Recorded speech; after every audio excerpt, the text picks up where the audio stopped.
남편이 병상에서 암으로 죽어가고 있을 때 그의 헌신적인 아내는 친정 어머니가 위독하다며 눈물까지 보이며 지방으로 내려갔다고 했어요. 그런데 바로 그 시각 그 아내는 젊은 남자와 팔짱을 낀 채 태국 푸켓의 해변에서 웃으며 칵테일을 마시고 있었답니다. 더 기가 막힌 건 사경을 헤맨다던 그 친정 어머니까지 바로 그 자리에 함께 있었다는 거예요. 대체 이 기가 막힌 이야기가 어떻게 된 건지 지금부터 들려드릴게요. 사무실의 형광등 불빛이 유난히 차갑게 느껴지던 늦은 오후였다. 태진은 모니터를 응시하며 남은 결제 서류를 검토하던 중 갑작스럽게 복부를 예리하게 찌르는 듯한 극심한 통증을 느꼈다. 그는 숨을 들이마실 새도 없이 배를 움켜쥐며 차가운 사무실 바닥으로 쓰러졌다. 주변 동료들이 의자를 박차고 일어나 달려오는 다급한 발소리가 들려왔지만 그 소리는 점차 아득하게 멀어졌고 태진의 의식은 깊고 무거운 어둠 속으로 가라앉았다. 태진이 다시 눈을 떴을 때 코끝을 찌르는 지독한 소독약 냄새가 이곳이 병원임을 알려주었다. 하얀 천장을 멍하니 바라보는 그의 곁으로 담당 의사가 다가왔다. 의사의 입술이 무겁게 열리며 내뱉은 진단 결과는 태진이 45 평생 쌓아온 모든 세상을 한순간에 무너뜨렸다. 대장암 3기. 종양의 크기가 상당하며 전이의 위험이 있어 당장 항암 치료와 수술을 병행해야 한다는 의사의 설명은 마치 다른 사람의 이야기를 듣는 것처럼 현실감이 없었다. 태진은 마른 침을 삼키며 자신의 병명을 속으로 수백 번 되뇌었다. 가족을 위해, 특히 어린 아들 예준을 위해 하루도 쉬지 않고 앞만 보며 달려온 인생의 대가가 이토록 잔인한 질병이라는 사실에 가슴이 찢어질 듯 아파왔다. 병실 문이 거칠게 열리며 아내 수진이 뛰어들어왔다. 그녀는 화장조차 차에 지우지 못한 얼굴로 눈물을 쏟아내며 태진의 침대 곁으로 다가왔다. 그녀는 남편의 병명을 이미 밖에서 듣고 온 듯 얼굴은 하얗게 질려 있었다. 수진은 짐짓 세상을 잃은 듯한 표정으로 태진을 향해 울부짖듯 말했다. 여보, 대체 이게 무슨 일이에요? 당신이 왜 이런 끔찍한 병에 걸려요? 내가 얼마나 놀랐는지 알아요. 그녀의 목소리는 형편없이 떨리고 있었고 눈가에는 눈물이 맺혀 있었다. 그러나 태진의 시선에 닿은 수진의 행동은 어딘가 미세한 이질감을 품고 있었다. 태진은 위로를 받기 위해 거칠어진 손을 뻗어 아내의 손을 잡으려 했다. 하지만 수진은 수액 바늘이 꽂혀 푸르게 멍이 든 태진의 손등을 아주 짧고 가볍게 쥐었다가 마치 불결한 것을 만진 사람처럼 서둘러 손을 빼내어 자신의 치마 자락을 꽉 쥐었다. 태진은 찰나의 순간 그녀의 눈빛에서 스쳐 지나간 묘한 불쾌감을 보았지만 그저 자신이 예민해진 탓이려니 애써 생각하며 고개를 돌렸다. 어스름한 저녁 무렵이 되자 병실 밖 복도에서 수진과 간호사가 나누는 대화 소리가 반쯤 열린 문틈을 타고 조용히 흘러들어왔다. 눈을 감고 휴식을 취하려던 태진은 무심코 두 사람의 대화에 귀를 기울였다. 간호사님, 우리 남편 다인실로 언제쯤 옮길 수 있을까요? 1인실은 공기도 너무 답답하고 남편이 외로움을 많이 타서 여러 사람이 있는 곳이 나을 것 같아서요. 수진의 목소리는 몹시 다정하고 헌신적인 아내의 톤을 유지하고 있었다. 하지만 간호사의 대답은 단호했다. 환자분의 면역력이 급격히 떨어져 있는 상태라 감염 위험 때문에 지금 당장 다인실로 옮기는 것은 절대 안 된다는 설명이었다. 간호사의 말이 끝나자마자 부드러웠던 수진의 목소리, 끄트머리에 날카로운 짜증이 섞여 나왔다. 아무리 그래도 하루 입원비가 얼만데 계속 1인실에 둬요. 암 치료 시작하면 돈이 물쓰듯 나갈 텐데 병원 측에서 너무 환자 지갑 사정은 안 봐주시는 거 아니에요.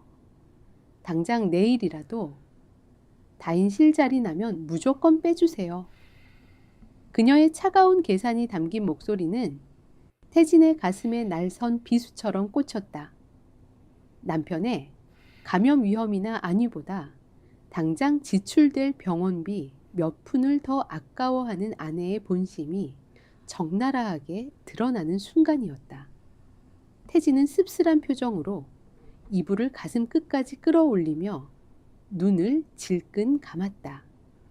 평소 명품 가방을 사들이고 친정 식구들의 호화로운 생활비를 대주면서도 한 번도 돈을 아낀 적 없던 아내였다. 자신이 쓰러진 첫날부터 돈 계산을 시작하는 그녀의 태도는 태진을 깊은 절망감으로 몰아넣었다. 깊은 밤이 찾아왔다. 독한 진통제 기운이 서서히 옅어지며 태진은 수술 부위에 타는 듯한 통증에 눈을 떴다. 1인실 병실은 짙은 어둠 속에 무겁게 가라앉아 있었고 오직 보호자용 간이 침대 위에서 새어나오는 스마트폰의 푸른 불빛만이 좁은 공간을 서늘하게 밝히고 있었다. 수지는 좁은 간이 침대에 기대어 앉아 화면에 시선을 고정하고 있었다. 태진은 물을 달라고 부탁하기 위해 마른 입술을 때려다 고통을 참고 몸을 살짝 틀어 그녀를 바라보았다. 푸른 불빛에 비친 수진의 얼굴은 남편의 죽음을 두려워하며 병상을 지키는 여자의 얼굴이 아니었다. 그녀의 시선은 스마트폰 화면을 빠르게 위아래로 훑고 있었고 화면에는 특정 생명보험 회사의 약관과 사망 시 지급되는 보상금 내역, 그리고 암 진단금 수령액이 빼곡하게 적혀 있었다. 태진의 숨이 멎을 듯 멈춰 섰다. 수지는 손가락으로 가입된 여러 개의 보험금을 하나하나 합산하듯 움직였다. 그리고 최종적인 숫자를 확인한 순간 남편이 어둠 속에서 고통에 몸부림치며 깨어있는 줄은 꿈에도 모른 채 그녀의 입계는 기괴할 정도로 환희에 찬 옅은 미소가 번져나갔다. 그 미소는 병실의 한기보다 더 차갑게 태진의 온몸을 얼어붙게 만들었다. 그는 뼈저린 통증 속에서 자신이 평생을 바쳐 지켜온 여자가 지금 자신의 죽음이라는 핏빛 숫자를 세며 즐거워하고 있다는 잔인한 진실을 마주해야만 했다. 본격적인 항암 치료가 시작되자 태진의 몸은 하루가 다르게 허물어져 갔다. 독한 약물이 혈관을 타고 흐를 때마다 온몸의 뼈마디가 부서지는 듯한 고통이 밀려왔고 음식을 삼키는 것조차 버거워 위액을 개워내는 일이 반복되었다. 거울 속에 비친 그의 모습은 불과 몇 주 전 건장했던 중년 남성의 흔적을 완전히 지워버린 채 앙상한 뼈와 핏기 없는 피부만이 남은 낯선 환자일 뿐이었다. 어느 날 오후 병실 문이 열리고 장모 숙자가 들어왔다. 그녀는 화려한 모피 코트를 걸치고 고가의 가죽 가방을 팔에 낀 채였다. 병실에 들어서자마자 숙자는 코끝을 찌르는 특유의 병원 냄새가 역겹다는 듯 미간을 잔뜩 찌푸리며 손수건으로 코와 입을 가렸다. 그녀는 사위의 앙상한 몰골을 보고 안쓰러워하기는커녕 병상에서 멀찍이 떨어진 소파에 조심스럽게 걸터 앉으며 못마땅한 기색을 숨기지 않았다. 아이고 김서방, 꼴이 이게 뭔가. 자네가 이렇게 누워 있으니 우리 수진이가 밤낮으로 얼마나 고생이 많아. 내 딸이지만 얼굴이 반쪽이 된 걸 보면 내 가슴이 다 찢어진다네. 숙자의 목소리에는 사위에 대한 걱정보다는 자신의 딸이 겪는 불편함에 대한 원망이 더 짙게 깔려 있었다. 그녀는 태진과 눈을 마주치지도 않은 채 손가락에 낀 굵은 금반지를 만지작거리며 말을 이었다. 병원비는 또 얼마나 든다던가. 모아둔 돈은 좀 있어. 우리 수진이가 평생 돈 걱정 없이 살게 해주겠다더니 젊은 나이에 덜컥 병이나 얻어서 내 딸 과부 만들 일 있나. 아무튼 치료비 때문에 우리 수진이 신용카드에 손대는 일은 없게 자네가 알아서 잘 처신하게나. 죽음의 문턱에서 사투를 벌이는 사위에게 병원비 타령을 늘어놓는 장모의 잔인한 태도에 태진은 입술을 꽉 깨물었다. 자신이 쓰러진 후 처가 식구들 중 누구 하나 그의 안위를 진심으로 묻는 이가 없었다. 오로지 돈 그리고 자신들이 입을 피해에 대해서만 촉각을 곤두쓰고 있었다. 태진은 억장이 무너지는 듯 했지만 아픈 몸으로는 그 어떤 반박도 할 수 없어 그저 무거운 침묵만을 지켰다. 그때 복도에서 빠른 발걸음 소리가 들리더니 태진의 여동생 혜운이 양손에 무거운 반찬 통을 들고 병실로 들어섰다. 혜운은 오빠의 암 선고 소식을 듣자마자 자신의 결혼식마저 미뤄둔 채 병수발을 자처한 참이었다. 그녀는 굳은 표정으로 앉아있는 숙자에게 짧게 목례를 건넨 뒤 곧장 태진의 침대 곁으로 다가와 땀에 젖은 오빠의 이마를 수건으로 조심스럽게 닦아주었다. 이내 병실 구석에 가니 화장대 쪽에서 날카로운 마찰음이 들려왔다. 수진이 콤팩트 거울을 보며 얼굴에 꼼꼼하게 파우더를 두드리고 붉은색 립스틱을 짙게 바르고 있는 모습이 혜운의 시선에 닿았다. 병간호에 지친 기색은커녕 금방이라도 화려한 파티에 참석할 사람처럼 완벽하게 세팅된 수진의 모습에 혜운에 참았던 분노가 차갑게 끓어올랐다. 새언니 지금 뭐 하시는 거예요? 오빠는 한감 부작용으로 물 한 모금 못 넘기고 사경을 헤매고 있는데 화장이 손에 잡히세요? 당장이라도 놀러 나갈 사람처럼 옷은 또 그게 뭐고요. 혜운의 날 손 지적에 수지는 바르던 립스틱을 내려놓으며 차갑게 고개를 돌렸다. 그녀는 신우의 질책에 당황하기는커녕 오히려 기가 막힌다는 듯 차가운 미소를 지으며 반박했다. 아가씨 말이 너무 심하네요. 남편 아프다고 나까지 우중충하게 널브러져 있어야 해요.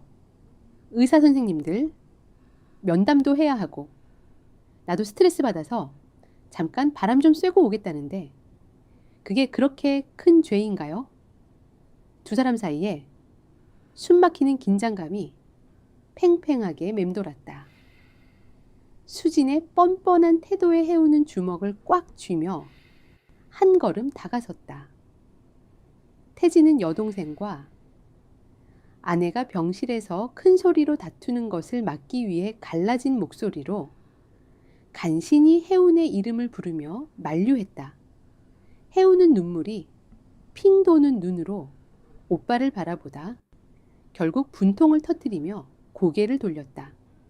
수지는 콧방귀를 뀌듯 짧은 숨을 내뱉고는 장모 숙자와 함께 서둘러 병실을 빠져나가 버렸다. 그녀의 경쾌한 하이힐 소리가 복도를 따라 멀어질 때마다 태진의 가슴에는 무거운 돌덩이가 얹어지는 듯 했다. 그 후로 며칠 동안 수지는 피곤하다는 핑계를 대며 병실에 얼굴을 비추는 횟수를 급격히 줄였다. 태진의 곁을 지키는 것은 온전히 혜운의 몫이었다. 태진은 결혼을 앞둔 여동생의 인생을 가로막고 있다는 죄책감에 밤마다 소리 없이 눈물을 삼켜야만 했다. 그러던 어느 날 늦은 밤 굳게 닫혀 있던 병실 문이 거칠게 열리며 복도에 찬 공기가 안으로 밀려 들어왔다. 수진이었다. 그녀는 숨을 헐떡이며 얼굴이 하얗게 질린 채로 병실로 뛰어들어왔다. 그 소란스러운 등장에 선잠이 들어있던 태진과 혜운이 놀라 몸을 일으켰다. 여보, 어떡해? 우리 엄마가 방금 쓰러지셨대요. 뇌출혈이라는데 당장 수술하지 않으면 생명이 위험하대서 나 지금 당장 지방병원으로 내려가 봐야 해요. 수지는 눈물을 비 오듯 쏟아내며 다급한 목소리로 상황을 전했다. 장모가 위독하다는 소식에 태진은 자신의 고통조차 잊은 채 아내를 안심시키려 애썼다. 당신 혼자 가서 어떡하냐며 혜운이라도 같이 보내주겠다고 말하려던 참이었다. 그러나 수진의 다음 행동은 태진의 말문을 완전히 막아버렸다. 눈물을 흘리며 슬퍼하던 수진은 갑자기 태진의 병상 옆에 놓인 개인 사물함을 신경질적으로 열어젖혔다. 그녀는 익숙한 손놀림으로 서랍 안쪽을 뒤지더니 태진의 지갑과 보안카드 그리고 그가 평생 소중하게 간직해오던 인감도장을 꺼내어 자신의 핸드백에 거칠게 쑤셔 넣었다. 장모님, 병원비랑 수술비 결제하려면 당장 현금이 필요해요. 당신은 어차피 병실에만 있으니까 카드랑 인감도장은 내가 가져갈게요. 내가 알아서 처리할 테니까 당신은 아가씨랑 병원에 있어요. 태진이 당황하여 무엇을 묻기도 전에 수지는 뒤도 돌아보지 않고 병실을 빠져나갔다. 아내의 뒷모습이 시야에서 완전히 사라진 뒤에도 태진은 멍한 시선으로 열려있는 빈 서랍장을 응시했다. 어머니가 생사를 오가는 위급한 상황이라면서도 오차없이 정확하게 남편의 인감도장과 금융자산을 챙겨 달아나는 아내의 서늘한 뒷모습. 태진의 뇌리에는 며칠 전 밤 보험금을 계산하며 어둠 속에서 소름 끼치게 미소 짓던 수진의 얼굴이 번개처럼 스쳐 지나갔다. 병실 안에 따뜻한 공기에도 불구하고 태진의 등줄기를 타고 서늘한 공포와 섬뜩한 의심이 소리 없이 기어오르기 시작했다. 수진이 장모의 뇌출혈 수술을 핑계로 인감도장과 신용카드를 챙겨 병원을 떠난 뒤 태진의 병실에는 무거운 정적만이 남았다. 항암 치료의 부작용으로 하루에도 몇 번씩 찾아오는 지옥 같은 통증 속에서 태진은 오로지 혜운의 극진한 보살핌에 기대어 하루하루를 버텨냈다. 곁에 있어야 할 아내는 지방 병원에 있다는 이유로 전화 통화조차 피했고 어쩌다 연결이 될 때면 피곤함이 잔뜩 묻어나는 짜증 섞인 목소리로 짧게 상황만 전하고 끊어버리기 일쑤였다. 태진의 가슴 속에는 섭섭함을 넘어선 깊은 체념이 자리 잡고 있었다. 시간은 무심하게 흘러 혜운의 결혼식 날이 다가왔다. 혜운은 오빠의 병세가 마음에 걸려 몇 번이나 결혼식을 취소하려 했지만 태진은 자신이 여동생의 행복마저 망치는 죄인이 될 수는 없다며 단호하게 그녀의 등을 떠밀었다. 결국 혜운은 병상에 누운 오빠와 어머니 간병을 이유로 불참을 통보한 새언니 없이 쓸쓸하게 식장에 들어서야 했다. 태진은 텅 빈 병실에 홀로 누워 혜운이 보내온 사진 속 웨딩드레스를 입은 동생의 환한 미소를 보며 소리 없이 눈물을 훔쳤다. 결혼식을 무사히 마친 혜운과 그녀의 남편 서준은 태국 푸켓으로 신혼여행을 떠났다. 동생이 떠나고 온전한 고독 속에 남겨진 태진은 진통제 기운에 취해 얕은 잠에 빠져들었다. 얼마의 시간이 지났을까? 침대 협탁 위에 놓인 태진의 휴대전화 화면이 밝아지며 짧은 진동이 울렸다. 태진은 무거운 눈꺼풀을 간신히 들어 올리며 화면을 확인했다. 카드사에서 보낸 결제 승인 문자였다. 태진은 문자의 내용을 확인하고는 자신의 눈을 의심했다. 승인 완료. 245만 원. 결제처 오션뷰 시푸드 라운지. 푸켓 태국 태진의 심장이 덜컹 내려앉았다. 245만 원이라는 큰 금액이 태국 푸켓의 최고급 레스토랑에서 결제되었다는 사실을 도무지 이해할 수 없었다.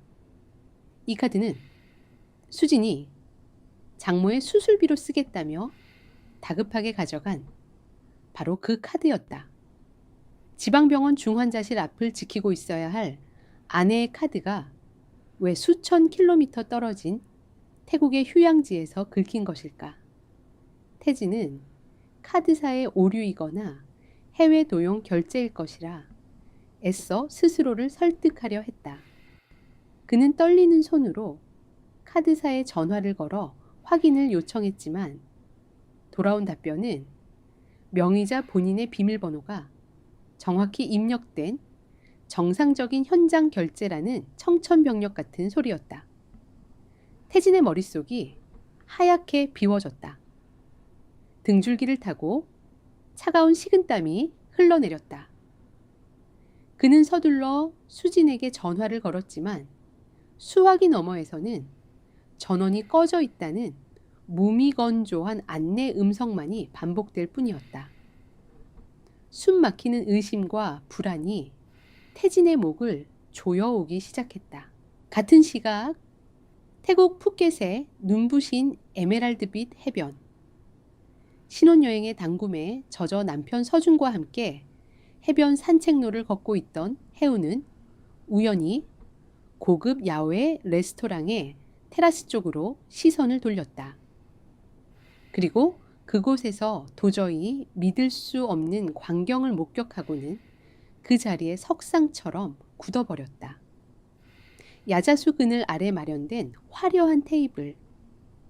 그곳에는 며칠 전 뇌출혈로 쓰러져 사경을 헤매고 있다던 숙자가 화려한 열대어 무늬의 빛이 원피스를 입고 앉아 있었다. 그녀는 한 손에 차가운 칵테일 잔을 든 채 맞은편에 앉은 누군가를 향해 고개가 뒤로 젖혀질 정도로 크게 웃음을 터뜨리고 있었다.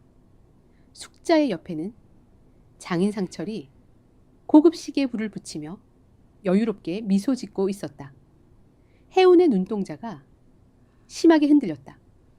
환각을 보는 것은 아닌지 두 눈을 세차게 비비고 다시 보았지만 분명히 오빠의 장모와 장인이었다. 그리고 해운의 시선이 그 맞은편으로 이동한 순간 그녀는 끓어오르는 분노에 온몸의 피가 역류하는 듯한 충격을 받았다. 어머니가 위독하다며 오빠의 인감도장과 카드를 쓸어 담듯 챙겨 병원을 떠났던 새언니 수진. 그녀가 가슴이 깊게 파인 붉은색 수영복 위에 얇은 가디건만 걸친 채 낯선 젊은 남자의 넓은 어깨에 나른하게 머리를 기대고 있었다. 수진은 콧소리가 잔뜩 섞인 목소리로 남자의 입에 과일을 먹여주며 교태를 부리고 있었고 낯선 남자는 자연스럽게 수진의 얇은 허리를 감싸 안으며 그녀의 뺨에 입을 맞췄다. 숙자와 상철은 그 광경을 보며 흐뭇한 표정으로 낯선 남자의 잔에 샴페인을 채워주고 있었다. 마치 그 남자가 자신들의 진짜 사위라도 되는 것처럼 네 사람은 세상에서 가장 완벽하고 행복한 가족의 모습을 연출하고 있었다. 해운의 손이 파르르 떨렸다. 그녀는 가방에서 휴대전화를 꺼내 카메라 앱을 실행시켰다.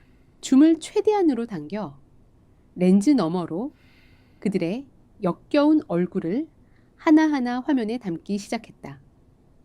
병실에 홀로 남아 죽음과 사투를 벌이는 오빠의 피눈물, 나는 돈으로 시어머니의 거짓 투병을 꾸며내고 상간남과 호화로운 밀월 여행을 즐기는 그들의 추악한 실체를 기록하는 해운의 턱관절이 분노로 바들바들 떨렸다. 해운은 녹화 버튼을 누른 채 떨리는 숨을 억누르며 테이블 근처의 장식용 야자수 뒤로 조심스럽게 몸을 숨겼다. 바닷바람을 타고 수진의 간드러진 목소리가 해운의 귓가에 선명하게 꽂혔다. 우리 자기 덕분에 푸켓 최고급 리조트에서 다 자보네. 엄마 아빠도 너무 좋아하시고 나 정말 세상에서 제일 행복한 여자야. 병원에 냄새나는 환자 수발 들다가 여기 오니까 살 것 같아. 수진의 말이 끝나기 무섭게 숙자도 거들었다. 아이고, 우리 민혁 서방이 최고지. 암 최고고 말고 그 병신 같은 태진이 놈은 돈 버는 기계로 쓰다 버리면 그만이야. 그놈 죽고 나면 나오는 보험금이랑 집 판 돈으로 우리 민혁 서방 사업 자금 대주면 딱 맞겠어. 조금만 더 고생하자고 우리 딸. 그들의 대화는 인간의 탈을 쓰고는 도저히 입에 담을 수 없는 끔찍한 저주이자 살인 계획이나 다름없었다. 해우는 치밀어 오르는 구역질을 참으며 카메라 화면 속에서 환하게 웃고 있는 악마들의 모습을 지켜보았다. 오빠의 인생을 갉아먹으며 피의 축제를 벌이고 있는 이들에게 해우는 자신이 가진 모든 것을 걸고서라도 가장 끔찍한 지옥을 선사하겠다고 다짐하며 휴대전화에 전송 버튼을 눌렀다. 한국의 차가운 병실, 어둠 속에서 태진의 휴대전화가 짧은 진동과 함께 화면을 밝혔다. 해운이 보낸 영상 메시지였다. 태진은 무거운 손을 뻗어 재생 버튼을 눌렀다. 그리고 화면 속에 펼쳐진 믿을 수 없는 진실 앞에서 태진의 눈동자는 서서히 초점을 잃어갔다. 어둠이 짙게 깔린 좁은 병실, 안태진의 거친 숨소리만이 고요를 위태롭게 갈라놓고 있었다. 그는 파들파들 떨리는 양손으로 휴대전화를 꽉 쥐고 있었다. 화면 속에서는 믿기 힘든 풍경이 끊임없이 재생되고 있었다. 에메랄드빛 해변 고급스러운 시푸드 레스토랑 터질 듯한 웃음소리. 그리고 아내 수진이 낯선 남자의 품에 안겨 교태를 부리는 모습이 태진의 망막을 찢어놓을 듯 강렬하게 파고들었다. 그 병신 같은 태진이 놈은 돈 버는 기계로 쓰다 버리면 그만이야. 그놈 죽고 나면 나오는 보험금이랑 집 판 돈으로 우리 민혁 서방 사업 자금 대주면 딱 맞겠어.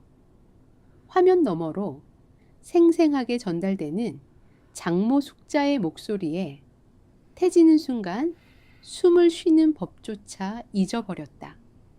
머릿속의 모든 신경줄이 팽팽하게 당겨지다 못해 한꺼번에 끊어져 나가는 듯한 충격이었다. 암 선고를 받았을 때의 절망감은 지금 그가 느끼는 끔찍한 배신감에 비하면 차라리 평온한 수준이었다. 그가 평생을 바쳐 헌신했던 처가 식구들 밤낮 없이 일하며 번 돈으로 호의호식하게 해주었던 그 인간들이 사실은 자신의 죽음을 간절히 기다리는 승냥이 떼었다는 사실에 태진의 온몸이 사시나무 떨리듯 떨려왔다. 극심한 스트레스는 곧장 쇠약해진 육체를 공격했다. 위장이 뒤틀리며 명치를 날카롭게 후벼 파는 통증이 밀려왔다.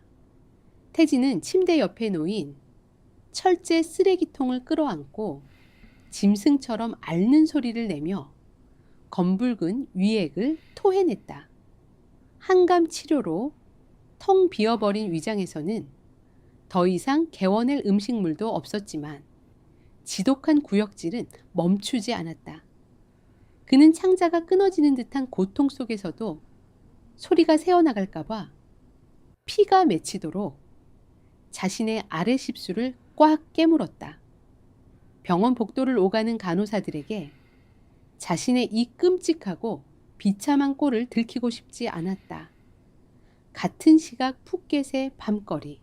해우는 머리에 푹 눌러쓴 검은 캡 모자와 커다란 선글라스로 얼굴을 가린 채 현지 교통수단인 툭툭이를 타고 수진 일행의 뒤를 은밀하게 쫓고 있었다.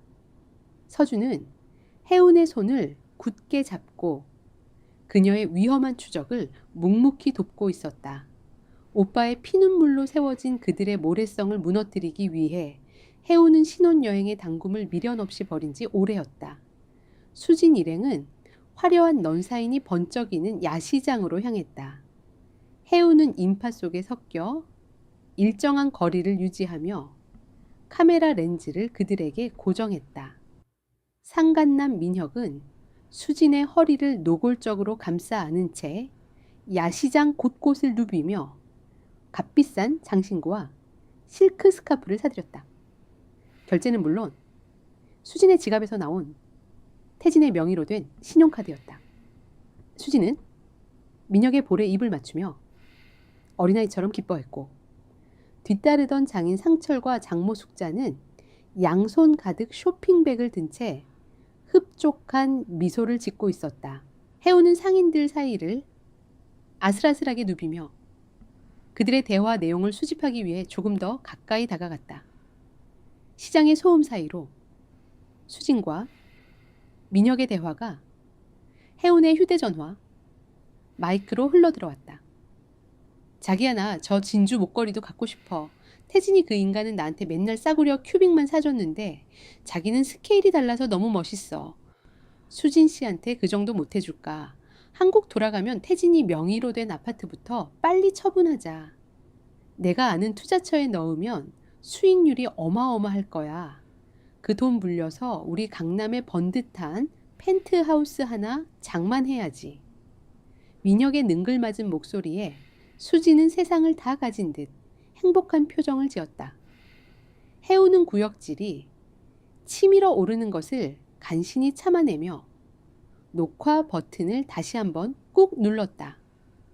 오빠의 생명줄과도 같은 재산을 상간남의 허황된 투자 사기에 고스란히 갖다 바치려는 수진의 탐욕스러운 실체가 낱낱이 기록되고 있었다.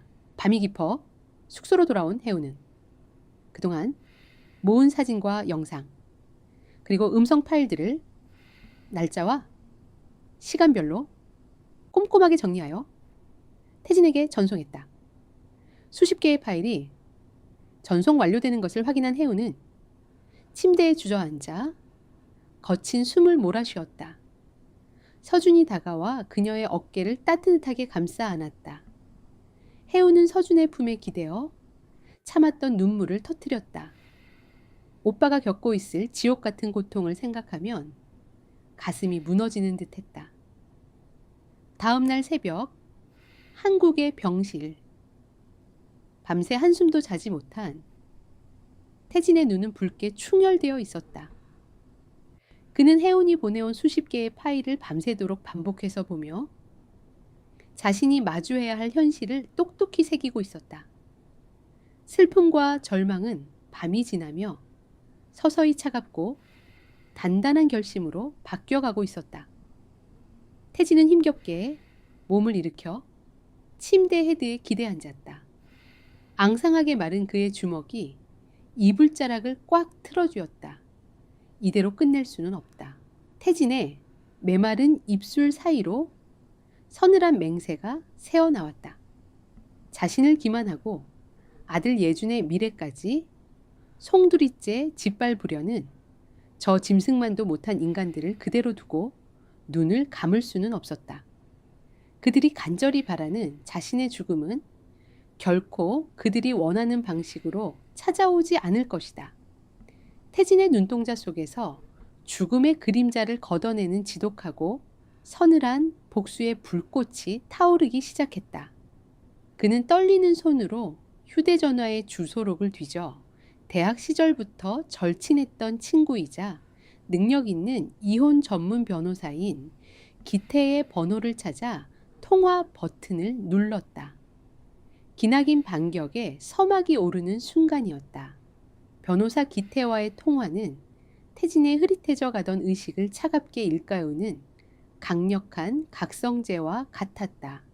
태진은 쉰 목소리로 해오니 푸켓에서 보내온 영상과 수진의 만행을 모두 털어놓았다. 수화기 너머로 상황을 전해 듣던 기타에는 끓어오르는 분노를 참지 못하고 험한 말을 내뱉었지만 이내 전문가의 냉철함을 되찾고 태진에게 구체적인 지시를 내리기 시작했다. 기태의 조언에 따라 태진은 병상에 누운 채로 자신이 동원할 수 있는 모든 인맥과 방법을 총동원하여 뒷조사를 시작했다. 몸은 항암제의 독성으로 천근망은 무거웠지만 자신을 지옥으로 밀어넣은 자들을 향한 서늘한 복수심이 그의 정신을 얼음장처럼 차갑고 명료하게 유지시켜 주었다. 가장 먼저 확인한 것은 자산의 흐름이었다. 태진은 힘겹게 노트북을 켜고 공동 인증서를 통해 부부의 계좌 내역과 부동산 등기부 등본을 조회했다. 화면에 뜬 숫자를 확인한 순간 태진의 눈이 매섭게 흔들렸다. 수진이 가져간 인감도장과 신분증을 이용해 그가 피땀 흘려 마련한 아파트가 이미 대부업체의 담보로 잡혀 거액의 대출이 실행되어 있었다. 대출금은 수진의 계좌를 거쳐 단 하루 만에 JM홀딩스라는 정체불명의 법인 계좌로 고스란히 이체된 상태였다. JM홀딩스, 민혁이라는 그놈의 회사겠군. 태진은 낮게 읊조리며 주먹을 꽉 쥐었다. 기타에게 해당 법인과 상간남 민혁의 뒷조사를 은밀히 부탁한 뒤 태진은 지친 몸을 이끌고 병실 창가로 다가갔다. 창밖으로는 해가 저물어가며 도시의 스카이라인을 붉게 물들이고 있었다. 그때 병실 문이 조심스럽게 열리며 누군가 들어왔다. 아빠. 어린 아들 예준이었다. 할머니의 손을 잡고 병문안을 온 예준은 몰라보게 야윈 아빠의 모습에 겁을 먹은 듯 병실 입구에서 머뭇거리고 있었다. 태진은 왈칵 쏟아지려는 눈물을 간신히 삼키며 최대한 다정하고 밝은 표정을 지어 보였다. 그는 무거운 발걸음을 옮겨 예준의 앞까지 다가가 무릎을 굽히고 아이의 작은 어깨를 감싸 안았다. 우리 예준이 아빠 보고 싶어서 왔어. 아빠가 얼른 다 나아서 우리 아들 양말도 신겨주고 축구도 같이 해야 하는데 미안해. 예준은 작은 손으로 태진의 환자복 소매를 꼭 쥐며 눈물을 글썽였다. 아이의 천이 태진의 가슴속 깊은 곳까지 따뜻하게 스며들었다. 태진은 아이의 머리를 쓰다듬으며 속으로 수천 번 수만 번 맹세했다.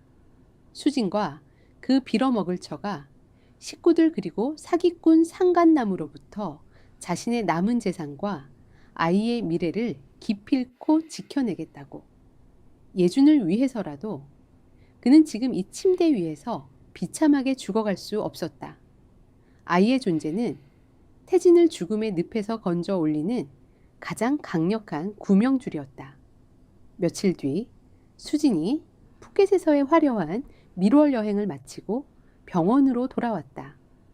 복도에서 들려오는 또각거리는 하이힐 소리에 태진은 서둘러 이불을 덮고 눈을 감은 채 얕은 숨을 내쉬며 위독한 환자 연기를 시작했다.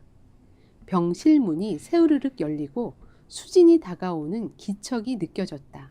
그녀는 며칠 전 태국 해변에서 입었던 화려한 옷차림 대신 급하게 갈아입은 듯 보풀이 인 낡은 카디건과 펑퍼짐한 바지를 입고 있었다. 완벽한 위장이었다. 수진은 태진의 침대 곁에 무릎을 꿇고 앉아 억지로 짜는 듯한 눈물을 뚝뚝 흘리며 가증스러운 목소리로 흐느끼기 시작했다. 여보, 나 왔어요.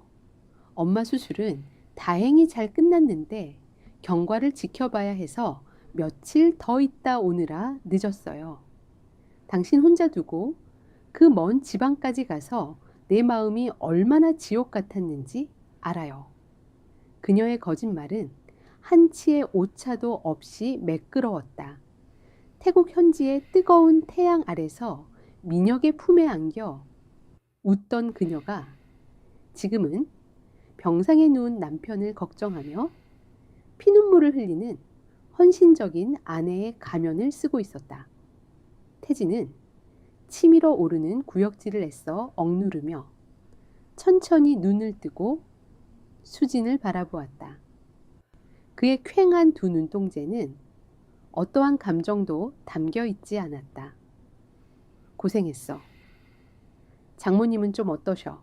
태진의 갈라진 목소리에 수진은 재빨리 태진의 야윈 손을 맞잡으며 연기를 이어나갔다. 이제 의식은 돌아오셨는데 아직 말은 잘 못하세요. 당신은 어때요? 차도는 좀 있어요. 의사 선생님은 뭐래요? 수진의 눈빛 깊은 곳에는 남편의 죽음이 얼마나 임박했는지를 묻는 초조함이 서려 있었다.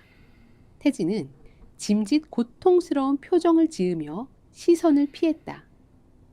약이 안 들어서 통증만 더 심해지고 있어. 길어야 두세 달이라는군. 태진의 거짓말에 수진의 동공이 미세하게 확장되었다. 그녀는 애써 슬픈 표정을 꾸며내려 했지만 재빨리 시선을 아래로 떨어뜨리는 찰나의 순간 입꼬리가 미세하게 위로 올라가는 것을 태진은 놓치지 않았다. 그녀는 속으로 남편의 남은 수명을 카운트다운하며 쾌재를 부르고 있는 것이 분명했다. 그날 밤 수진이 보호자용 간이 침대에서 골아떨어진 사이 태진의 휴대전화가 조용히 빛을 발했다. 기태로부터 온 암호화된 파일이었다. 태진은 숨죽여 파일을 열었다. 화면에는 민혁의 화려한 전과 기록과 사기 수법, 그리고 수진이 건넨 대출금이 이미 여러 개의 대포 통장을 거쳐 세탁되고 있다는 사실이 명백하게 정리되어 있었다. 민혁은 강남의 젊은 사업가가 아니라 중년 여성들에게 접근해 돈을 뜯어내는 악질적인 제비족이자 사기꾼이었다.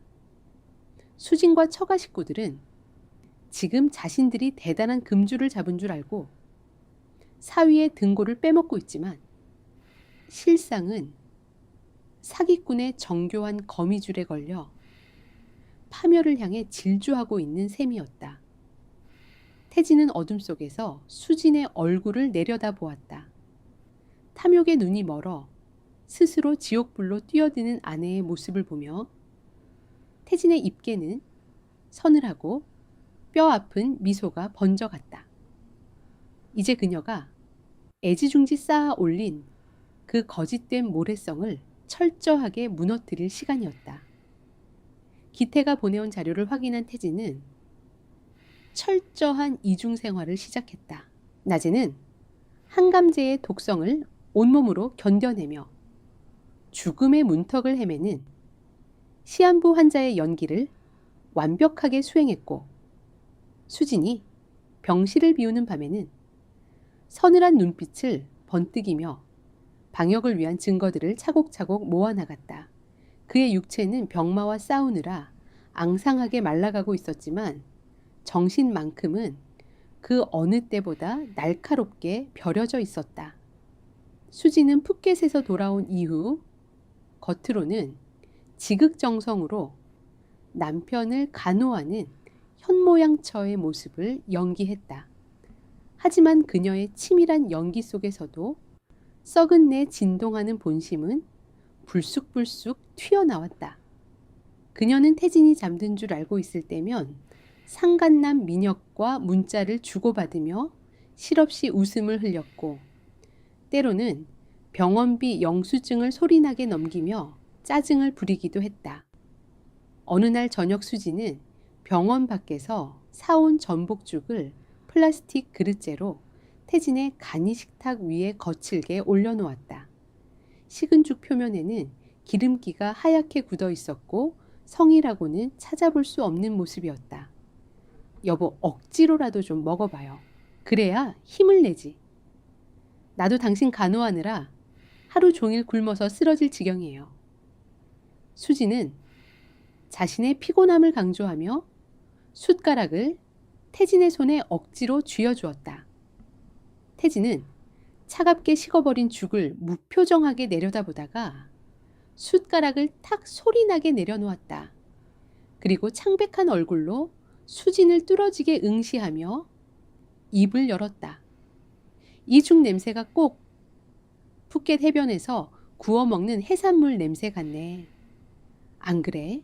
태진의 입에서 나온 푸켓이라는 단어에 수진의 어깨가 눈에 띄게 크게 움찔했다. 그녀는 들고 있던 휴대전화를 바닥에 떨어뜨릴 뻔한 것을 간신히 부여잡고 당황한 기색을 역력히 드러내며 동공을 심하게 흔들었다. 푸푸켓이라니요? 여보, 진통제 기운 때문에 헛소리 하는 거예요. 내가 거길 왜... 아니, 갑자기 그게 무슨 소리예요? 말을 더듬으며 애써 상황을 무마하려는 수진의 얼굴에는 핏기가 가시며 하얗게 질려갔다.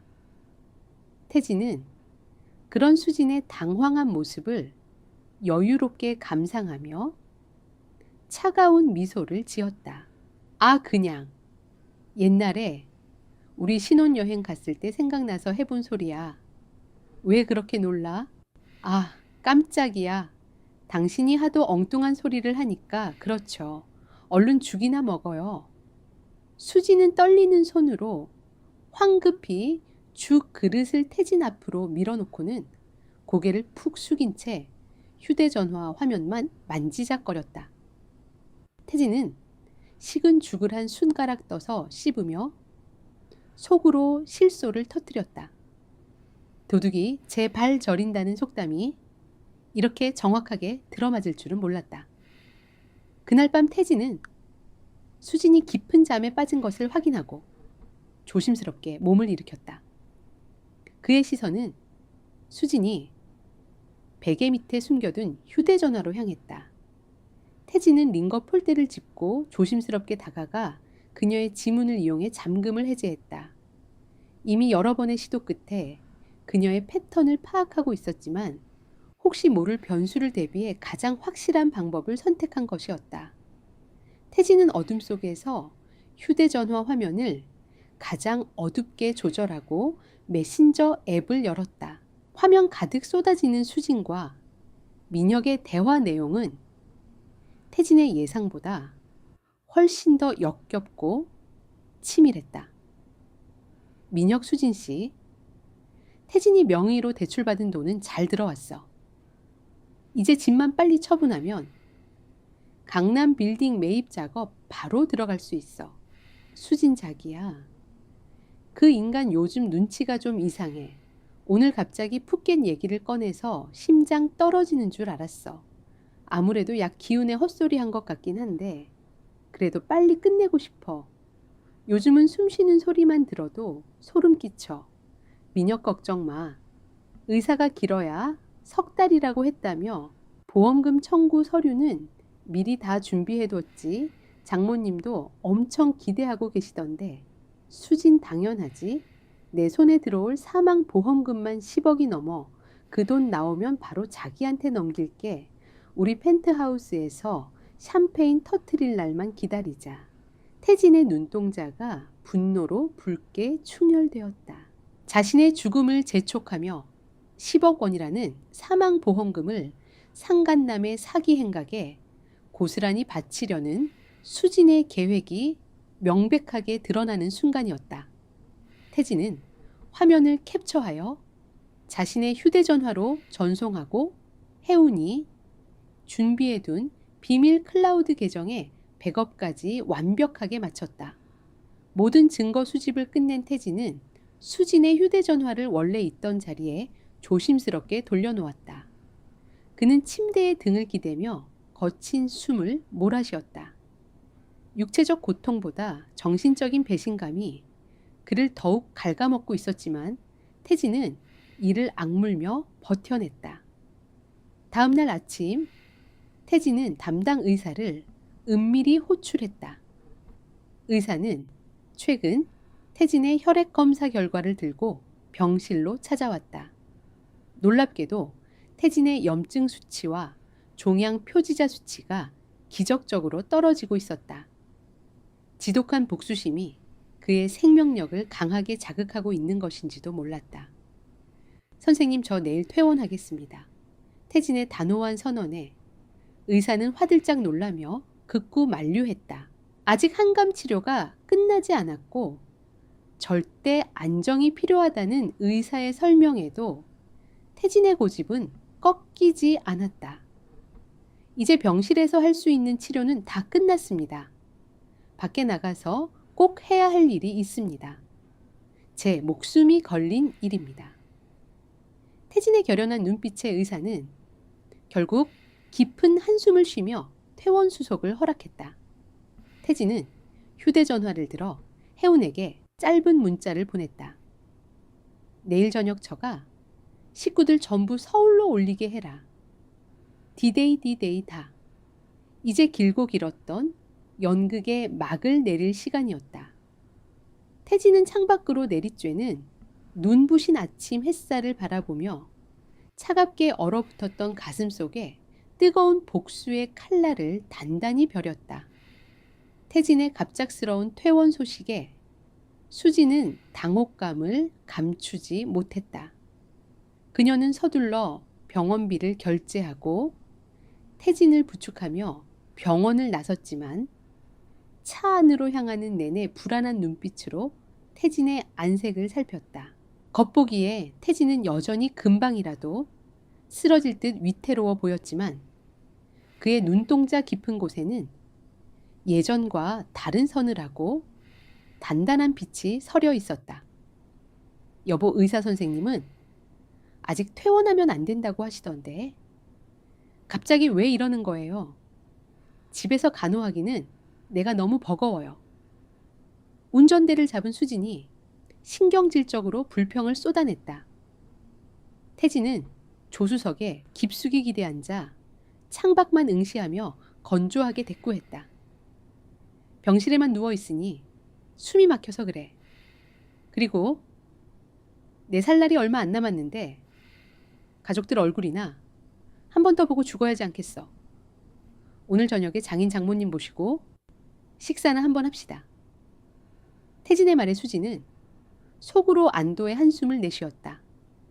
살 날이 얼마 안 남았다는 남편의 입술에서 나온 자조적인 섞인 말이 그녀에게는 어떤 달콤한 위로보다 반갑게 들렸다. 수지는 곧바로 표정을 바꾸며 짐짓 슬픈 목소리를 꾸며냈다. 당신은 참 그런 무서운 소리를 왜 해요? 알았어요. 내가 엄마 아빠한테 연락할게요. 마침 엄마도 수술하시고 경과 보러 서울 오신다고 했으니까 다 같이 모이면 좋겠네요. 그날 저녁 강남의 최고급 프라이빗 한정식 레스토랑. 태진은 혜운과 서준의 도움을 받아 미리 예약해둔 넓은 룸 상석에 자리를 잡았다.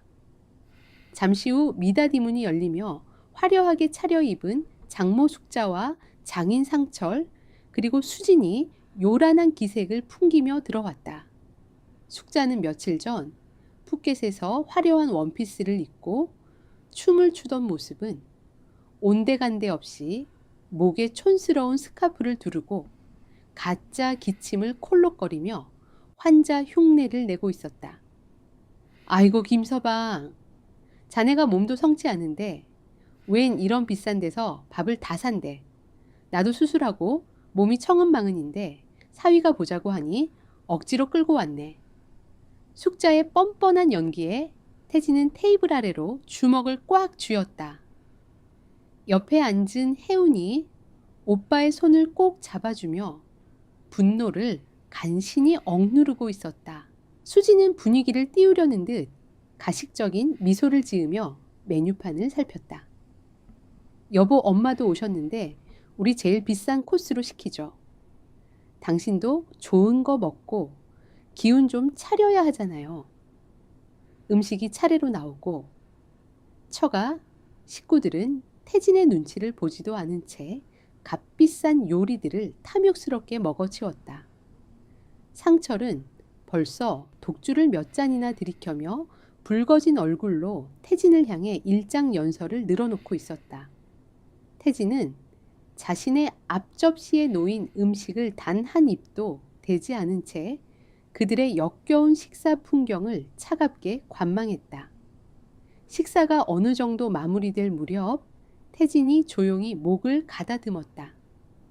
룸 안의 공기가 일순간 차갑게 가라앉았다. 태진은 곁에 두었던 서류 가방에서 두툼한 서류 봉투 하나를 꺼내 테이블 한가운데에 내려놓았다. 오늘 장인 장모님을 모신 건 제가 세상을 뜨기 전에 제 재산과 보험금 문제를 확실히 정리해 두고 싶어서입니다. 태진의 입에서 재산과 보험금이라는 단어가 나오자 룸 안의 분위기는 급격하게 달라졌다. 숙자의 눈이 탐욕으로 반짝였고 상철은 마시던 술잔을 쾅 소리 나게 내려놓으며 몸을 앞으로 바싹 숙였다. 수진 역시 숨을 죽인 채 서류 봉투에 시선을 고정했다. 아이고 김서방 뭐 벌써부터 그런 걸 신경 쓰고 그래. 우리는 자네만 건강해지면 바랄 게 없네만. 그래도 자네가 우리 수진이랑 예준이 생각해서 미리 준비했다니 이 늙은이들이 한시름 놓이긴 하네. 숙자는 입에 발린 소리를 늘어놓으며 거친 손을 뻗어 서류 봉투를 낚아채듯 가져갔다. 그녀는 기대에 부푼 표정으로 봉투에 입구를 찢어 내용물을 탁자 위로 우르르 쏟아냈다. 그러나 탁자 위로 흩어진 것들은 그들이 간절히 원했던 보험 수익자 변경 신청서나 유언장이 아니었다.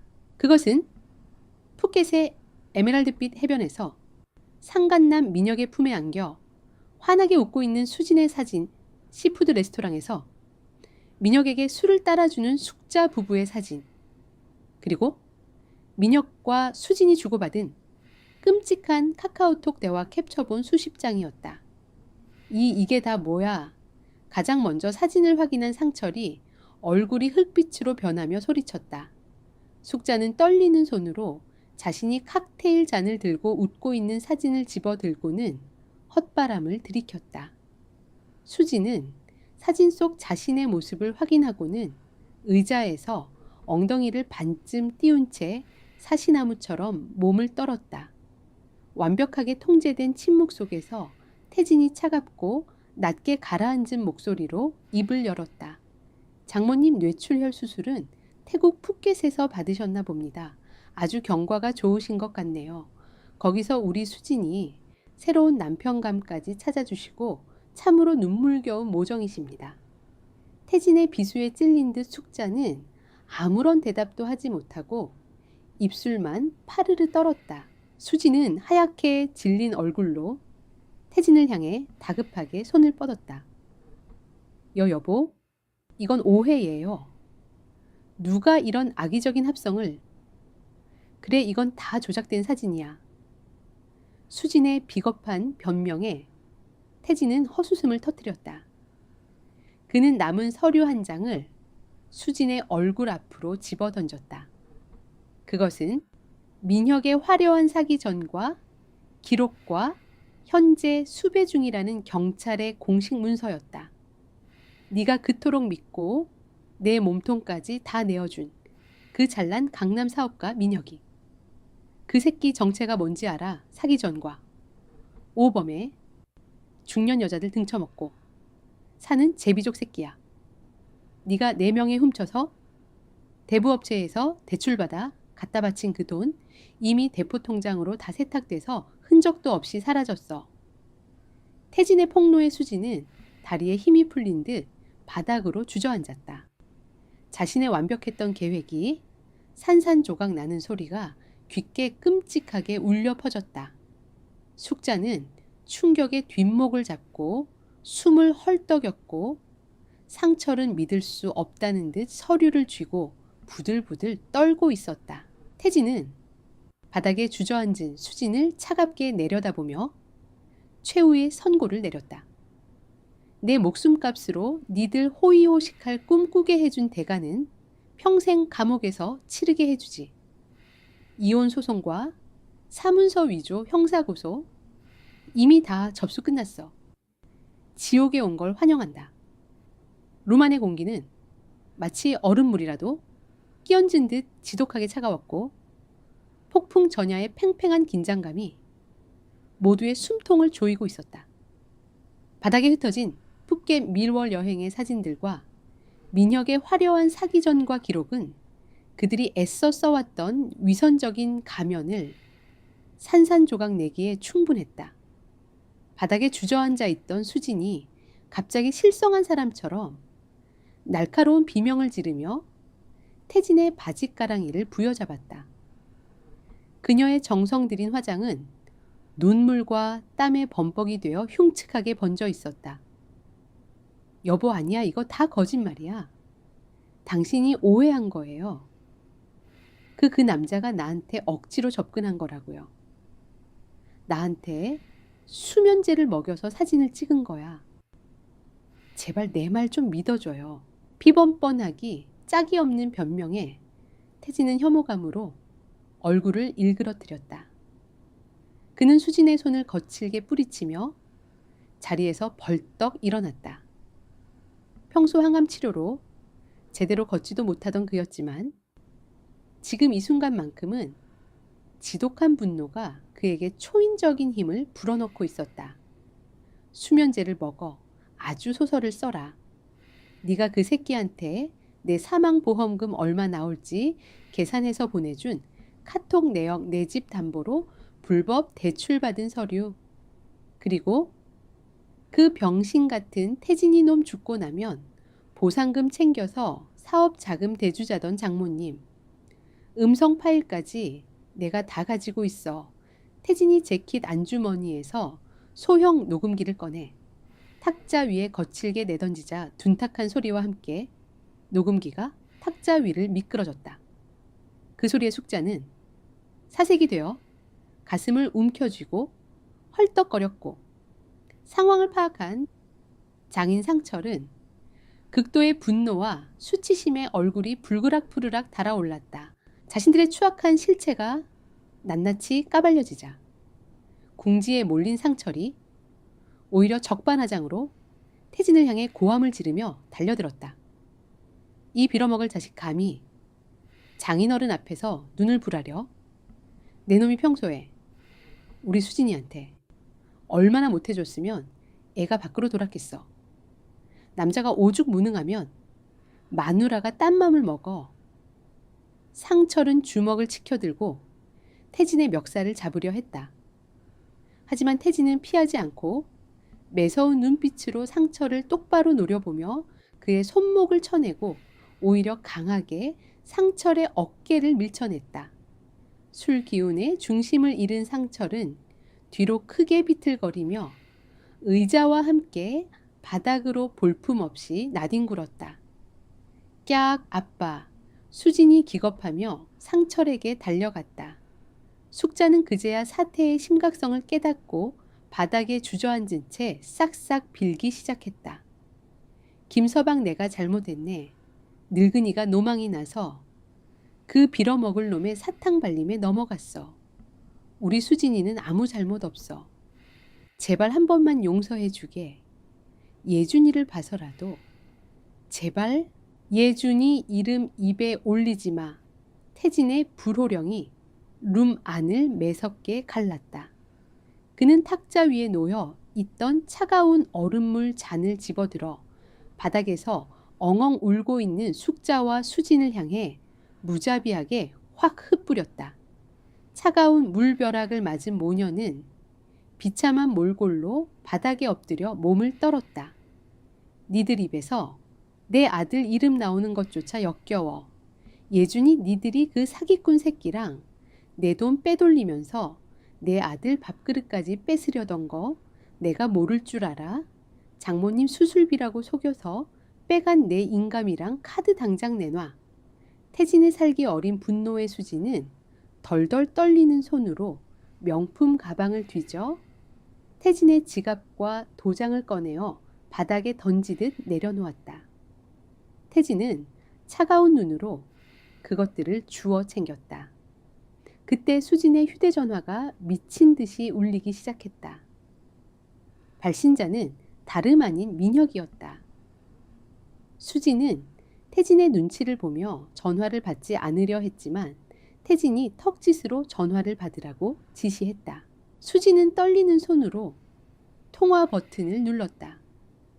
여보세요? 자기야? 그러나 수화기 너머에서 들려온 것은 민혁의 다정한 목소리가 아니었다. 이수진 씨, 맞습니까? 여기 강남경찰서 경제팀입니다. 현재 박민혁 씨는 특정 경제범죄 가중처벌 등에 관한 법률 위반, 즉 대규모 사기 및 횡령 혐의로 긴급 체포되었습니다. 이수진 씨 명의로 불법 대출된 자금 흐름에 공모한 정황이 포착되어 내일 오전까지 경찰서로 출석해 주셔야겠습니다.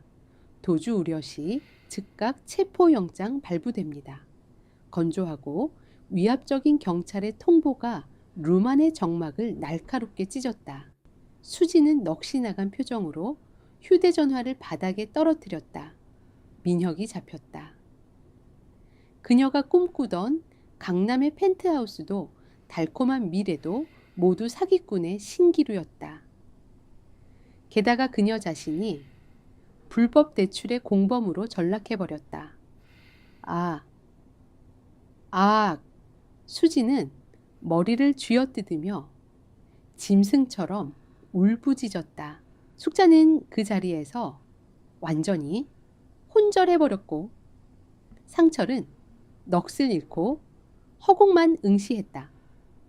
태진은 그들의 완벽한 파멸을 차가운 시선으로 지켜보았다. 한치의 동정심도 잃지 않았다. 그는 등 뒤에서 자신을 묵묵히 지켜주던 혜웅과 서준을 향해 짧게 고개를 끄덕였다. 가자. 쓰레기장에는 더 이상 볼 일 없다. 태진은 바닥에 널브러진 처가 식구들을 쓰레기 보듯 지나쳐 룸을 빠져나왔다. 등 뒤로 수진이 남편의 이름을 애타게 부르며 바닥을 기어오는 기척이 느껴졌지만 태진은 단 한 번도 뒤돌아보지 않았다. 식당 밖으로 나오자 서늘한 밤 공기가 그의 뜨거운 폐부를 가득 채웠다. 복수는 끝났다. 이제 다시 살아야 할 시간이었다. 지옥 같던 최후의 만찬이 끝난 뒤 태진의 방역은 거침없고 신속하게 진행되었다. 이혼 소송과 동시에 수진의 모든 자산과 계좌는 가압류되었고 처가 식구들이 살던 아파트는 민혁에게 소가 담보로 잡힌 대출금을 갚지 못해 결국 경매로 넘어가게 되었다.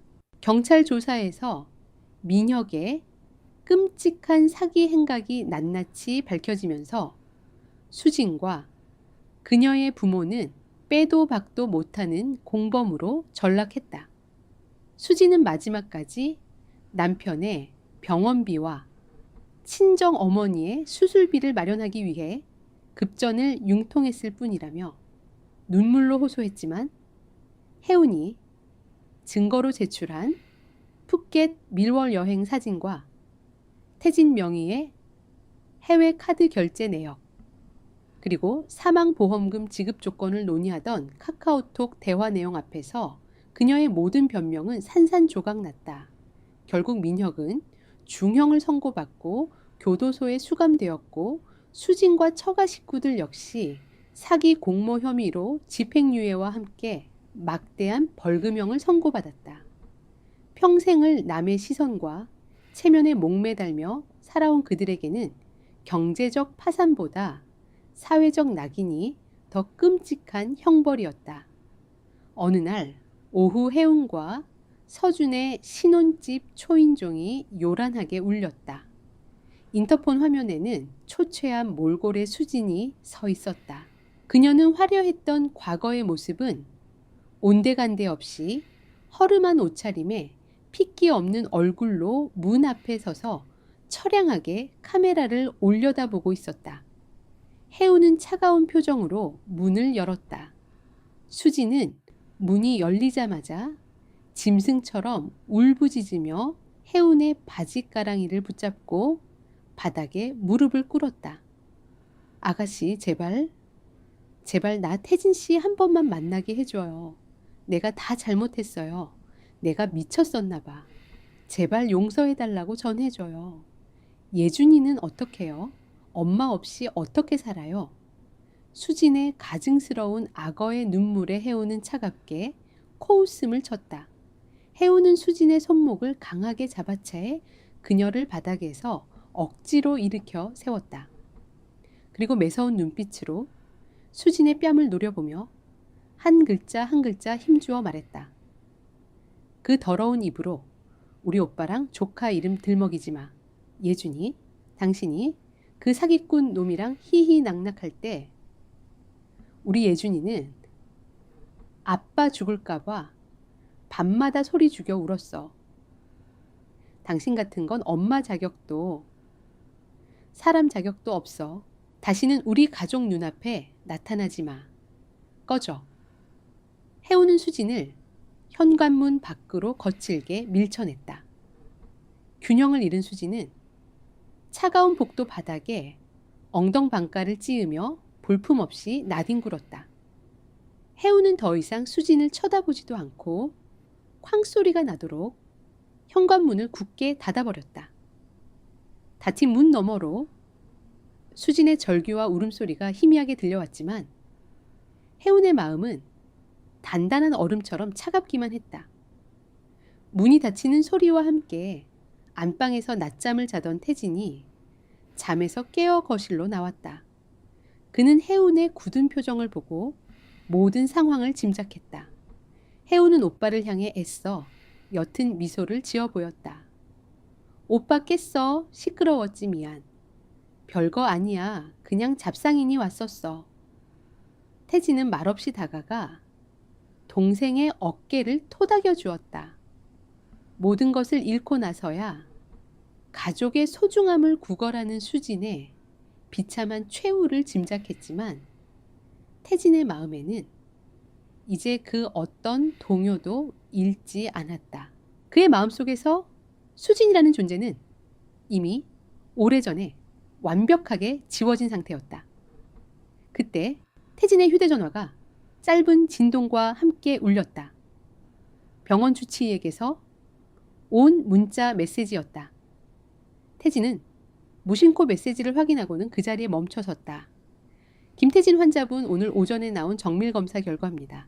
믿기 힘드시겠지만 종양 표지자 수치가 정상 범위로 돌아왔고 암세포 역시 육안으로 확인되지 않을 만큼 극적으로 감소했습니다.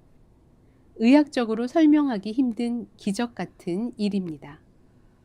꾸준히 관리만 잘하시면 완치도 가능할 것으로 보입니다. 진심으로 축하드립니다. 태진의 손이 파르르 떨렸다. 그는 몇 번이고 문자를 다시 읽어보았다. 오타가 아니었다. 기적이었다. 죽음의 그림자를 몰아내려는 지독한 삶의 의지와 복수심이 그의 몸속 면역 세포를 깨워 암세포와 싸워 이긴 것이었다. 태진의 눈에서 뜨거운 눈물이 왈칵 쏟아져 내렸다. 그것은 슬픔이나 분노의 눈물이 아니었다. 지독한 터널을 지나 마침내 빛을 발견한 자의 안도와 환희의 눈물이었다. 그는 창밖을 바라보았다. 며칠 전까지만 해도 잿빛으로 보이던 하늘이 오늘따라 눈부시게 푸르고 맑았다. 오빠 왜 그래?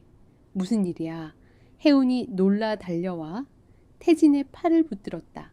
태진은 눈물이 흐르는 얼굴로 혜운을 힘껏 끌어안았다. 혜운아, 오빠 살았어. 나 이제 살 수 있대. 우리 예준이 곁에서 오래오래 살 수 있대. 태진의 떨리는 목소리의 혜운 역시 그 자리에서 주저앉아 오열하기 시작했다. 오랫동안 서로를 부둥켜 안고 울던 남매의 등 뒤로 따스한 오후의 햇살이 집 안가득 쏟아져 들어오고 있었다. 길고 지독했던 겨울이 끝나고 마침내 그들의 인생에도 찬란한 봄이 찾아오고 있었다. 지옥 같던 투병과 복수의 시간이 모두 지나간 뒤 태진의 삶에는 기적처럼 평온이 찾아왔다. 담당 의사의 말처럼 그의 건강은 놀라운 속도로 회복되었고 몇 차례의 추가 치료를 마친 뒤 마침내 완치 판정을 받았다. 암이라는 깊은 상처는 그의 몸에 흔적을 남겼지만 죽음의 문턱을 넘어 돌아온 그에게 하루하루는 그 자체로 눈부신 선물이었다. 태진이 가장 먼저 한 일은 수진과 처가 식구들이 남기고 간 지독한 흔적들을 삶에서 완벽하게 지워내는 것이었다. 그는 수진과 함께 살던 아파트를 처분하고 따스한 햇살이 잘 드는 아담한 새 집으로 이사했다. 비록 이제는 남자 둘이 사는 단출한 가정이 되었지만 태진과 예주는 새 보금자리에서 비로소 진짜 가족의 행복을 쌓아가기 시작했다. 매일 아침 태진은 예준의 작은 손을 잡고 학교 앞까지 바래다주며 평범한 아빠로서의 행복을 만끽했다.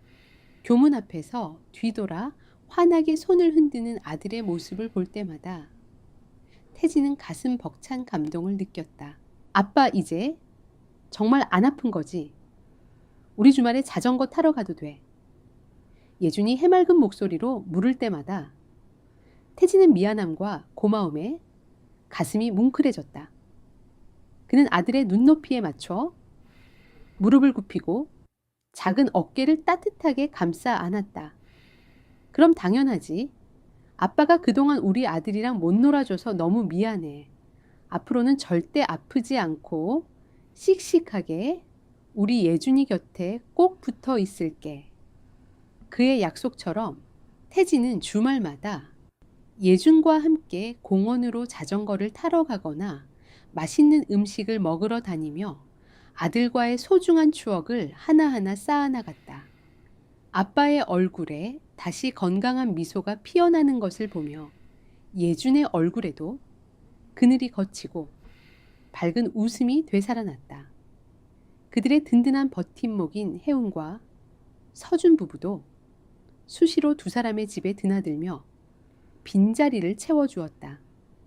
혜운은 바쁜 직장 생활 와중에도 조카 예준을 위해 영양가 있는 반찬들을 만들어 오거나 태진에게 필요한 건강식품들을 세심하게 챙겨주었다. 어느 주말 오후 네 사람은 새로 이사한 집 거실에 모여 따뜻한 저녁 식사를 함께 했다.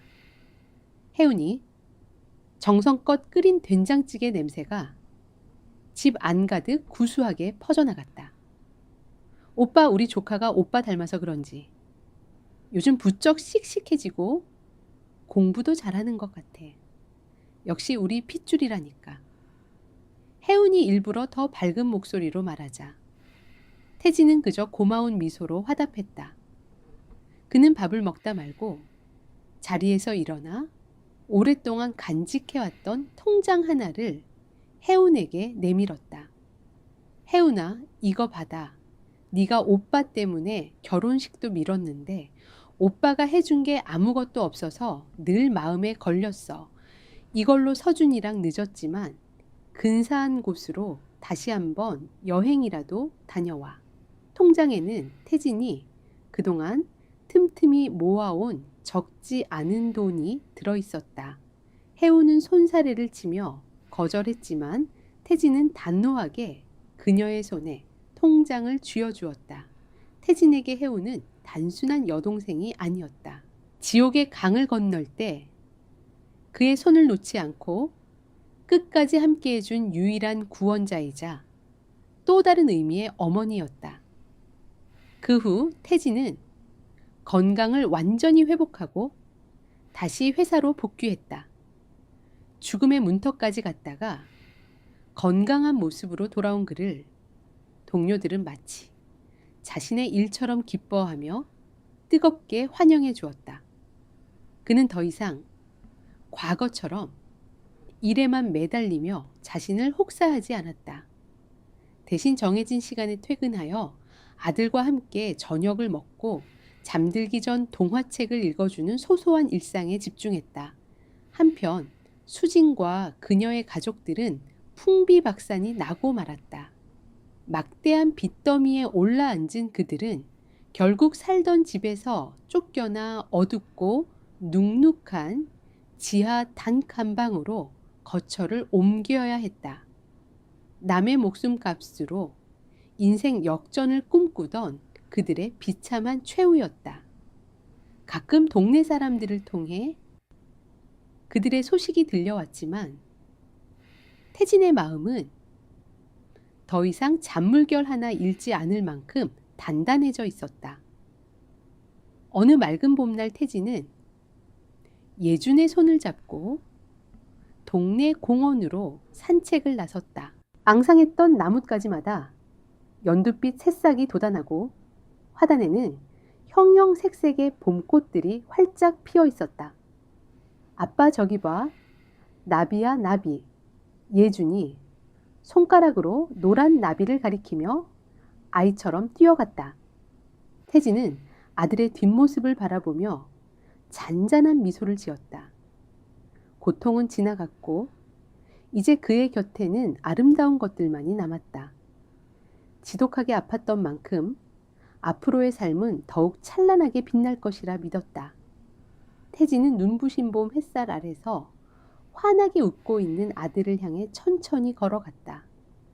깊고 어두웠던 터널의 끝에서 그의 인생은 비로소 진짜 봄을 맞이하고 있었다.